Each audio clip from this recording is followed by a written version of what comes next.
If you're trying to figure out whether a piece of writing was written by a human or generated by AI, this tool might shock you with how powerful and controversial it is in 2026. And today, I'm going to show you exactly how to use GPTZero to detect AI content step by step while also understanding its real strengths and weaknesses.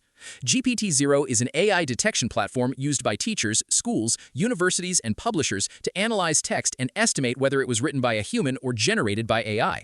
And it works by scanning your writing and analyzing patterns like predictability, sentence variation, and structure to produce an AI probability score. To use it, you simply go to the GPTZero website, paste your text or upload a document, and within seconds, the system generates a detailed report showing which parts of your writing are likely human or likely AI generated, often highlighting sentences individually instead of just giving one final score.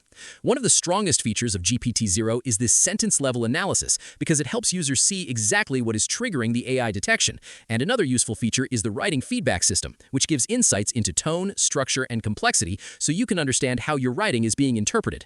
It is also widely used in schools because it integrates with learning platforms like Google Classroom and Canvas, which makes it easy for teachers to scan assignments automatically without extra steps. Many users say GPTZero is very effective at detecting clear AI-generated text, especially unedited outputs from tools like ChatGPT, which is one of the reasons it became so popular in education.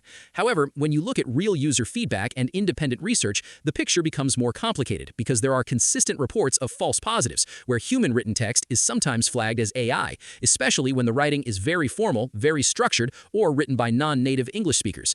Studies also show that while GPTZero performs well on clean AI text, its accuracy drops when the text is paraphrased, heavily edited, or mixed between human and AI writing, which makes detection less reliable in real-world situations. Because of this, many experts and reviewers warn that GPTZero should never be treated as final proof of cheating, but instead as a supporting signal that still needs human judgment. Another thing to keep in mind is that while the tool is powerful and widely trusted in education, no AI detector is perfect, and different tools can even give completely different results on the same text, which is why relying on a single score can be misleading. So overall, my honest opinion is that GPTZero is one of the strongest AI detection tools available in 2026, especially for educators and students who want a quick and structured way to analyze writing. But it is not perfect, and it should always be used carefully alongside human review. If this tutorial helped you understand how GPTZero works, make sure to like the video, subscribe, and comment below which AI tool or website you want me to explain next.